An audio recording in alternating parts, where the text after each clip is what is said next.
రాద్ధాంతం, ఇది చర్చనీయాంశమే కాదు. ఇది కొత్త వ్యాఖ్యలా? ఇవేమన్నా వచ్చేసి కొత్త విషయాలా? అనేక సార్లు మాట్లాడుకునేటే. దీంట్లో ఏమన్నా రహస్యమే ఉందా? ఇది అందరికీ తెలిసిన విషయమే. దీంట్లో ఏం అబద్ధాలు ఉన్నాయి? అన్ని వాస్తవాలే.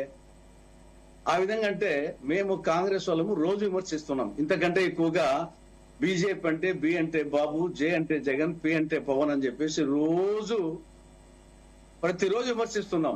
బీజేపీ చేతిలో కీలు బొమ్మలు వచ్చేసి కబాలి, ఒక పాత తెలుగు సినిమాలో పాత విలను గల్లలుంగి కట్టుకొని ఈడ ఘాటు పెట్టుకొని మీసాలు మెలేసి ఏ కబాలిని పిలవగానే చేతులు కట్టుకొని ఒంగోని పోయే పార్టీలు అని చెప్పేసి మేము రోజు అనేక సార్లు విమర్శించాము. వచ్చేసి ఆ మాటకొస్తే కాబట్టి ఏమి వాస్తవాలే కదా. దీంట్లో ఇష్టం వచ్చే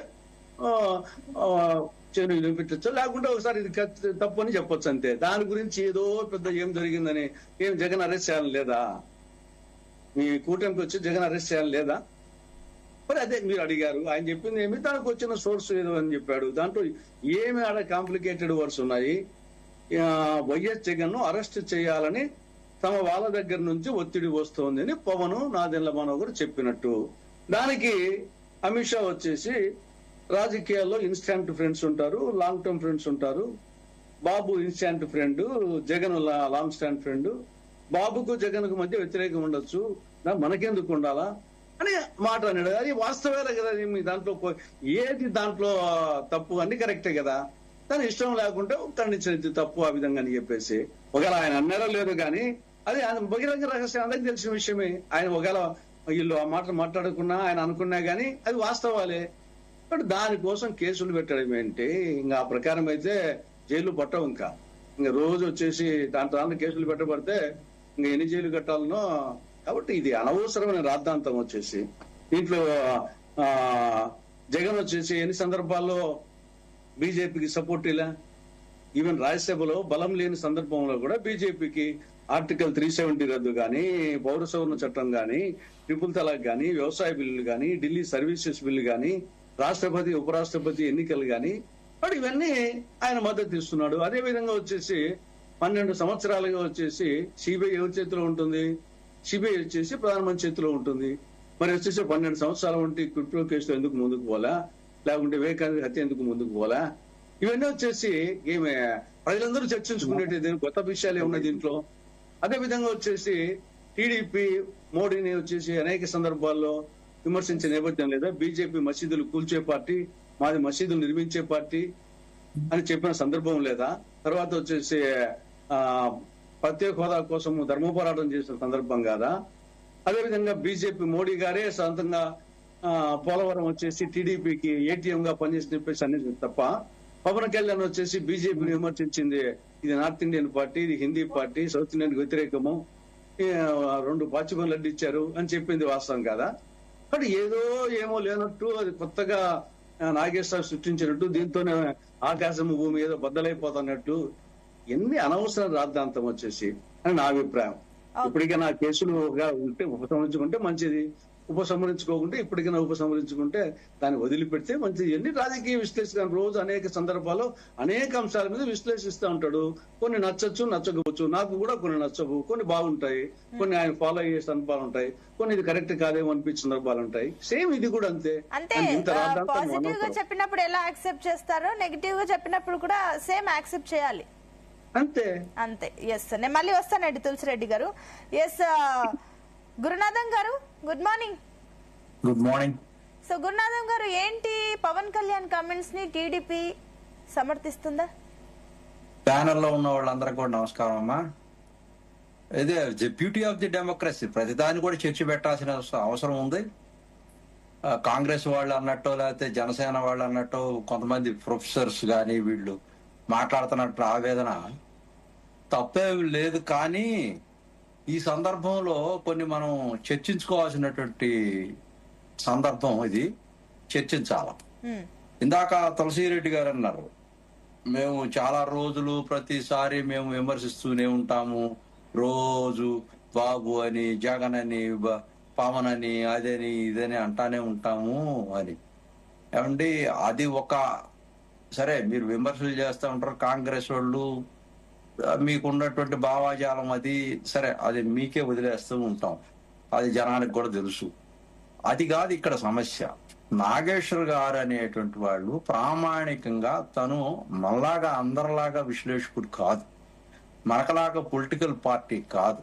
ఇక్కడ వచ్చినటువంటి ప్రధానమైనటువంటి అంశం ఏంటంటే, పొగిడినప్పుడు ప్లస్ గా తీసుకోండి అని చెప్తా ఉన్నారు యాంకర్ గారు కానీ మీరు కానీ అందరు కానీ. విమర్శించినప్పుడు నెగిటివ్ గా తీసుకోకుండా దాన్ని కూడా పాజిటివ్ గా తీసుకోవాలి. ఇక్కడ ఒక పవన్ కళ్యాణ్ అనేటువంటి వ్యక్తి ఒక ప్రధాన భూమికని పోషిస్తా ఉన్నాడు, మనకలాగా ఒక సామాన్యుడు కాదు. అతను ఒక ఇప్పుడు ఇక్కడ ఒక ఉప ముఖ్యమంత్రి, ఒక బాధ్యత కలిగినటువంటి ఎన్డీఏ గవర్నమెంట్ లో ఒక బాధ్యత కలిగినటువంటి వ్యక్తిగా ఉన్నటువంటి వ్యక్తి వచ్చినప్పుడు ఇక్కడ ఏంటి, సిబిఐ గాని లేకపోతే ఇంకోటి గాని కేంద్ర ప్రభుత్వం అమిత్ షాతో మాట్లాడేటప్పుడు వీరు మాట్లాడినటువంటి మాటలు పక్కన ఉన్నటువంటి ఇంటెలిజెన్సీ వాళ్ళకు కూడా తెలియనటువంటి నేపథ్యంలో ఒక హోమ్ మినిస్టర్ మాట్లాడినప్పుడు అక్కడ నువ్వు పక్కన ఉన్నావా, లేకపోతే నీకు ఎవరు ఇంటెలిజెన్సీ వాళ్ళు చెప్పారా, లేకపోతే ఈ పార్టీల వాళ్లే బయటకు వచ్చి చెప్పారా, లేకపోతే అమిత్ షా గారే మీకు ఫోన్ చేసి చెప్పారా? ఇప్పుడు ఈ ఊహలో కట్టు కథలో నేను కూడా చెప్తాను, ప్రధానమంత్రిని చంపడానికి ప్రయత్నం చేస్తున్నారు అని. అంటే అది నేరం కాదా, తప్పు కాదా, ఆటకాయతనం కాదా, తప్పు కాదా? చిన్నపిల్లలు మాట్లాడినట్టుగా మాట్లాడటం ఏంటి? ఒక ప్రొఫెసర్ అయి ఉండి నువ్వు ఒక రాజకీయ కీలక వ్యవస్థలో జగన్మోహన్ రెడ్డి అనేటువంటి వ్యక్తి, అసలు మనం జగన్మోహన్ రెడ్డి గారి గురించి కూడా తెలుసుకోవాలా. ఇప్పుడు ఆయనకి అసలు జైలుకి వెళ్ళటం కొత్త ఏంటి? అసలు ఇప్పుడు అతన్ని ఏదన్నా కొత్తగా ఇప్పుడు రాజకీయాల్లో ఉండి మేమేదన్నా భయపెట్టాలనో, లేకపోతే అతన్ని ఇప్పుడు జైలుకి తీసుకెళ్లేస్తే అతనికి సింపతి వస్తుందను. ఆయన ఆల్రెడీ 16, 17, 18 కేసుల్లో ఉన్నాడు, 16 నెలలు జైల్లో ఉన్నాడు. ఆల్రెడీ అతను 12, 13 సంవత్సరాల నుంచి ముద్దాయిగా తిరుగుతా ఉన్నాడు. అతని జైలు జీవితం అనుభవించాడు. ఇవన్నీ కూడా అసలు కక్ష సాధించేదే ఉంటదండి. ఇక్కడ రాజకీయాల్లో తొక్కేసాం, అధపాతాళానికి తొక్కేసాం. అమిత్ షాతో జగన్ అరెస్ట్ గురించి చర్చించాడా? అసలు ఎక్కడ చర్చిస్తారమ్మా? అసలు అవసరం లేదమ్మా మాకు. నేను స్పష్టంగా ఐఎమ్ వెరీ క్లియర్. అసలు రాజకీయంగా మేము అతన్ని అధపాతాళానికి తొక్కేసాం. రాజకీయంగా ప్రజాక్షేత్రంలో అతన్ని అధపాతాళానికి తొక్కేసాం. మా లక్ష్యం నెరవేరింది, ప్రజల యొక్క ఆకాంక్ష నెరవేరింది. ఇంకా అసలు చచ్చిపోయిన పాము ఇంకేముంది చంపడానికి? చట్టం తను చేసుకొని వెళ్తుంది. ఇప్పుడు కొత్తగా ఎవరన్నా తులసిరెడ్డి గారిని పెట్టాలో, గురునాథాన్ని పెట్టాలో, లేకపోతే వెంకయ్యని పెట్టాలో, పుల్లయ్యని పెట్టాలో, భయపెట్టాలనుకుంటే ఏదన్నా కొత్తగా వస్తున్నారు, వీళ్ళు చాలా మన మీద దాడి చేస్తున్నారు, తిరగబడుతున్నారు, రాజకీయాల్లో మనకి ఏదన్నా రేపు రాబోయే రోజుల్లో టీవీ కేసు విజయ్ లాగా ఏదన్నా పెనుభూతం అవుతాడేమో అనుకుంటే ఏదన్నా ఆలోచిస్తారేమో పైనుంచి కింద దాకా. అసలు చచ్చిపోయిన పాము జగన్మోహన్ రెడ్డి గారిని తీసుకుపోయి ఆయన ఏదో ఎక్కడో జైల్లో పెట్టాలా, కటకటాల్లో పెట్టాలని నాగేశ్వరరావు గారు, ప్రొఫెసర్ నాగేశ్వరరావు గారు మాట్లాడారు కాబట్టి ఇక్కడ జరుగుతుంది. కానీ అది నేను మామూలు కాలక్రమంలో రాజకీయ నాయకులు మాట్లాడితే ఎవరు దాని గురించి పట్టించుకోరు. ఆయన ఒక స్టాండ్ ఉన్నటువంటి వ్యక్తి. అతను మాట్లాడకూడదు. అతను మాట్లాడేటప్పుడు తన భాషకి, తన మాటలకి, ప్రతి ఒక్కదానికి ఒక స్టాండ్ ఉంటది. ఇక్కడ పవన్ కళ్యాణ్ గారు ఎప్పుడు తెలంగాణ గురించి విమర్శించరు. ఎప్పుడు కూడా రెండింటిని బ్యాలెన్స్ గా చేసుకుని రెండు కళ్ళులాగా చూస్తారు. అసలు పవన్ కళ్యాణ్ గారు లక్ష్యం నెరవేరింది. అతను ఏదైతే అనుకున్నాడో, ఇతను రాక్షస పరిపాలన పోగొట్టాలనుకున్నాడో, చేతులు కలిపాడో, చంద్రబాబు నాయుడు గారిని సీఎం గా యాక్సెప్ట్ చేశాడో, తను ఈ రోజున రిలీజ్ అయ్యి ఈ రాష్ట్రంలో మంచి పరిపాలన ఇవ్వాలనుకుంటున్నాడు. తగ్గుంటున్నాడు. Good morning madam. సో ఏంటి నిజం దీనికైతే క్లారిటీ మీరే ఇవ్వాలి.